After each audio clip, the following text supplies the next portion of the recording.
All right, welcome back in. We welcome in our good friend from 93.7 The Ticket, Husker Online. Busy guy, podcasts all over the state, speaking to large groups. It is Stephen M. Sipple. Good morning. Good morning to you guys. How are we doing? Good. Hey, I know you're busy. Are you eating good in the neighborhood? Not at the moment, but I'm always inclined that way. Yeah.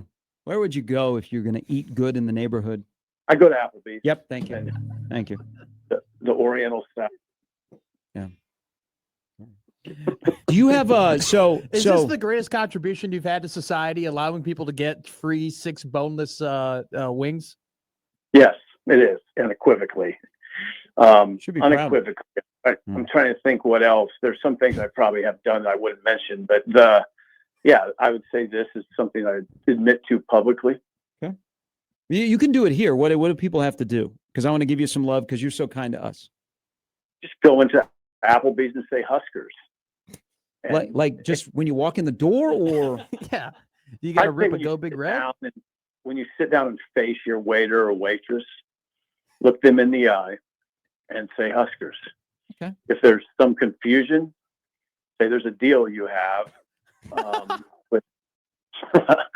There's a deal you have where if I spend $10, I get 6 free wings. I'm here to spend $10, so I would like 6 free wings. Then hopefully it'll all transpire smoothly from there. This doesn't happen in Omaha, though. For some reason, we're not in Omaha. Oh. It's all over the state, but not in Omaha. I don't know why. It's fine. People in Omaha, if they want to get on this, can drive to Lincoln. I think the gas would actually make up for the 6 free wings that you would get. It's a nice day trip, though. You can come over to our city. Well, I mean, it's crime town. Excuse me? You heard me. You heard me. All right. So we've gone through a bye week. Now we go on a little bit of a run here. This is an important stretch for Nebraska before they get another bye week. What area? Like, do you think it'll be noticeable that you'll go, okay, all the stuff that's been said for 2 weeks, yeah, they worked on that. What area of this team do you think you'll be able to say that about on Saturday when they roll back out again? I think it could be pass blocking, in part because the opponent is nothing like Michigan in terms of what they will bring in terms of pass rush. Now, if they do bring a pass rush and we're sitting there after the second series saying, oh, God, here we go again, you got major problems. But I don't anticipate that being the case. I anticipate some change at the tackle positions. And not that is the main – I just don't think they're as bad as what they showed. Mm-hmm. Michigan got after them. It was a bad day. Right now, I'm chalking it up to a bad day, mostly, and a very good opponent. So I think you'll see a little change. You know, come on, we're talking about Elijah Pritchett.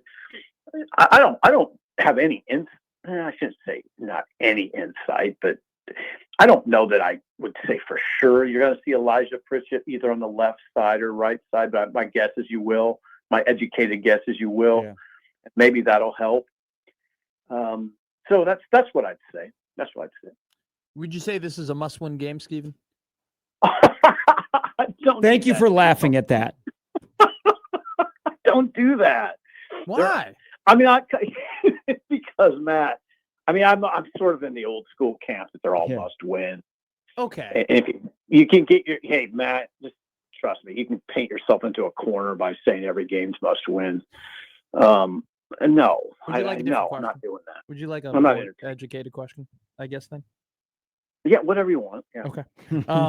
How do you? I guess this is interesting. I've always found Michigan State being an interesting opponent for Nebraska, at least the last couple of years, because they are a team that had a ton of success in the 2010s, and yet they haven't for quite a while been at the tier 1 level of the Big Ten. Yet they still are. They still have that brand. They still have the logo. They still are the Spartans. How do you view Michigan State as an opponent for Nebraska? Is this a stepping stone in a way where it's like, hey, you beat MSU, or do you now look at Michigan State as a program that Nebraska should consistently beat? No, I still think like you did or do. Yeah. I regard Michigan State highly. I still look at them in the same. I mean, obviously they've dipped, all that. I get it. I'm not saying that D'Antonio, they're strong as when D'Antonio was there, but I think of Michigan State as a brand. And I think that people, for instance, fell into a trap of sorts the last time Nebraska played Michigan State. It was out there and everybody was talking about how down they were. And then they came out and bullied Nebraska. And I thought that was a good lesson. This is still Michigan State. They still will trot out of the tunnel. And that's what I always say about these teams.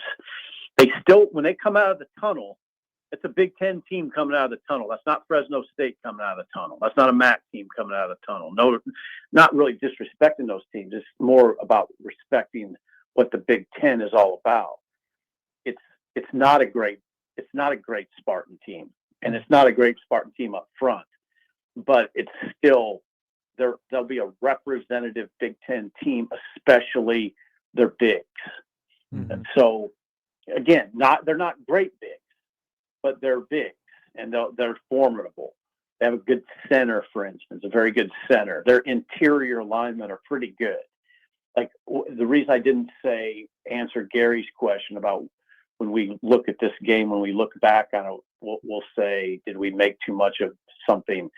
I don't think Nebraska is just going to be able to line up and run it at them. I don't think you're going to see Nebraska's offensive line shoving Michigan State around as they might shove around like a Fresno State. I always use Fresno State because I watched them early in the year and I was struck by just how little they were and not very good. But that's not what we're dealing with. So no, I respect Michigan State. I guess what I'm telling you is I don't expect an easy game here. Yeah. The point spread is what it is, and I understand why it is what it is, but I don't expect it to be easy. Yeah, and the wind is going to play a factor as well. And it'll come down to what way you choose to go in what particular quarter.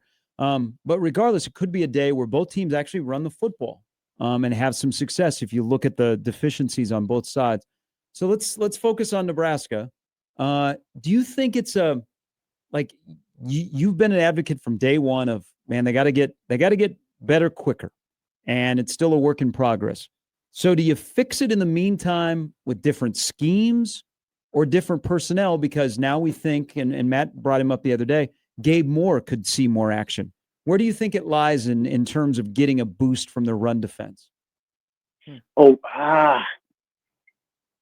mean, I'll say this. I think Gabe Moore can help this team, but he's not going to turn it around. He's not that type of. I don't even know that there's very few players in America like that. I don't think there's a magic trick here. I think it's what John Butler said, Gary, and that is you have to fight. You have to get off blocks. You have to be in your gap and then get off blocks. I don't look at, usually when I'm asked these sort of questions, I don't overthink it anymore. You just got to do what you're doing better. I think these guys are coached well. I think they're generally in the right spots, but that doesn't take care of it. You still got to make plays. You still have to do the dirty work. Get off blocks is dirty work. You heard what he said. John Butler knows what has to happen. The trick in coaching is getting the guys to do it, right? They have to do it. And getting off blocks is it's a very easy concept, but it's easier said than done. This is a block. It's block. I have to remind myself of this all the time. Football at its most basic level, the most important thing to keep telling yourself is it's blocking and tackling. Mm-hmm. And that's what we're talking about, especially in a league like the Big Ten. It's not fancy. It can get fancy in some leagues, but not in the Big Ten generally. It's blocking and tackling and getting your guys to do that right and do it consistently and do it savagely. So I love that you bring up the getting off blocks, because that's something that really struck me when Butler was talking on the podium, because that's something that we just haven't really heard them talk about. And rewatching the tape, Steve, of Michigan's run game versus Nebraska's run game, I noticed that not only was Michigan able to get off blocks better than Nebraska's defense was, but Michigan's defense was able to, Michigan's offensive line was able to get to the second level much more consistently than Nebraska's offensive line. Why do you think that is? So why do you think that Nebraska has a deficiency in terms of comparing them against Michigan in terms of their secondary or their offensive line can't get up to the secondary and their linebackers can't get off blocks like Michigan's linebackers? What do you think? They're better. I mean, they're better. Yeah. Again, don't overthink it too much. They're better. They're not. I don't think that Michigan's a ton better, but they're better than Nebraska. They're 2 years removed from a national championship. There's still players there that were part of that. It's Michigan, and it was eye-opening, but it's not like Nebraska's so far behind. I've been and I've contributed to this. I think we have to be careful with panic. I mean, they lost by 3 points. They never went away. Nebraska never went away in this game. I think some of this is, and I understand, this is where I shouldn't try to talk for you or anybody else. If I overreact a little bit, it's because of what you just talked about. It's what happened at the line of scrimmage. Yeah. Both sides. Now, and I have to check myself a little bit in that conversation. But on the other hand, this is it's like a gut feeling. It's hard in football to be really good. I mean, really good. It's hard to win 10 or 11 games if you're constantly concerned about what's happening at the line of scrimmage. There's a ceiling, so that's, if I'm a Nebraska fan, that's my kind of concern right now. At some point, you got to remove the ceiling. I don't think it's going to be this year. Okay. At some point, you want to remove that ceiling. If you're not good at the line of scrimmage, either of them, and I'm not. Now, listen, I still think Nebraska's got a good offensive line. But even with a substandard defensive line, there's a ceiling. And that's just the way it is. You just can't see Nebraska going to win at Penn State right now. They could probably make it a close game. And then sometimes when you're deficient up front, you're going to get caught by somebody too on a bad day. Yeah. Because of that. So, and it might be a Friday night against a I'm team not answering your question, but I'll tell you what. I don't think you want to overreact. There's probably a happy medium here that we're talking about. You don't want to underreact. I agree. Yeah, that's a Friday night in Minneapolis with a program that they may not be able to attract skill talent, but they can build offensive and defensive line. Let's talk about the other quarterback that's playing in this game, because I like this matchup of quarterbacks. They're both very dynamic. They're the focus of their particular team. I think that Magic Johnson and Mateen Cleaves are two of the greatest point guards in college basketball, and they're the two best point guards ever at Michigan State. Childs is kind of like a point guard, Sip. Like his ball handling skills, whether it be in the play action game or when he's running the football to kind of, hide what he's doing. Yeah. I mean, he's going to stress some guys with their eyeballs. I hope guys aren't wearing, visors so they can see Childs clearly. But if you look at him and you look at what we just talked about, Nebraska's defense, what's a good day for Nebraska look like against Childs? Double. Hold him to less than. I'd hold him to 180, 210 range passing. 180 to 210 range passing. Keep him to about 30 yards rushing. No big busts where he's loose, or maybe you could afford one where he's loose, like it's a 40-yard run and maybe gets to the end zone like Underwood did. Don't let that get out of control. Be smart about, I don't know if you mush rush, whatever you do, be intelligent. So that's that. He's the game. That's the game. Yeah. I mean, the one thing that you don't want to see, this is mildly concerning because this affects Childs too. They got two tough running backs, 210, 227. One's 210, one's 227. I just, this is what I mean by when you have a D line like Nebraska, there's this inherent nervousness in all these discussions. Like, what if those guys become a factor? Mm-hmm. What if those two they basically come at you with two guys, and they're not great running backs, but I mean, you don't have to be a great running back against Nebraska necessarily. Mm-hmm. So that's what my main concern is that I think the guy's name is Mekhi Frazier's or starter. Is that right? Yep. It's that. Is that guy gonna get 100 on you?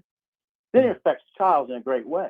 Takes a lot of pressure off of him. Now you got to deal with Childs in the pocket with time, and he does throw it downfield well. He does throw it downfield. He that's what he does. He's not dink and doink. He'll gun it. Look at his average completion. So this to me is a ball game. It's a ball game. I'm very surprised by even guys I work with kind of shrug it off. I'm like, okay, well, we'll see if he's shrugging it off in the fourth quarter. I gotta ask you, Sip, because Dana did his best Eddie Sweat impression, and told us that we're gonna see something we ain't never seen before, and we should be ready for it. And your very, wise opinion, and you've done this for a good while here. Smoke screen or legit?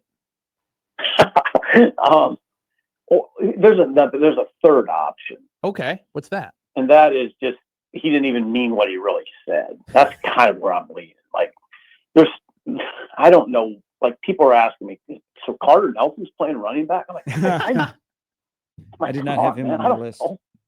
Yeah, I don't know. Or Heinrich Harburg is now RB2. I lean toward more like he didn't mean it with the impact that we're reading into it. Sure. That's how I look at it. That others are reading into. Hey, can you imagine if you didn't know the reaction to anything you say as a coach around here, and you said that, and you're like, oh my God, I can't believe people really took me seriously. Right. I think that's happened multiple times. All right, Sip. Enjoy the next couple of days before we all go back to work. And where are you? You're everywhere. Are you speaking somewhere today? You know what? I'm either in Fremont or Beatrice, and I got to find out which one. Whoa. They are. Yeah. You can't make a mistake with one and go, oh, I'll just drive to the other town. Right? Yeah. Those are pretty far away from each other. Yeah. I got to figure it out right now. All right. All right. Well, let's get to it. Thank you, Sip. I would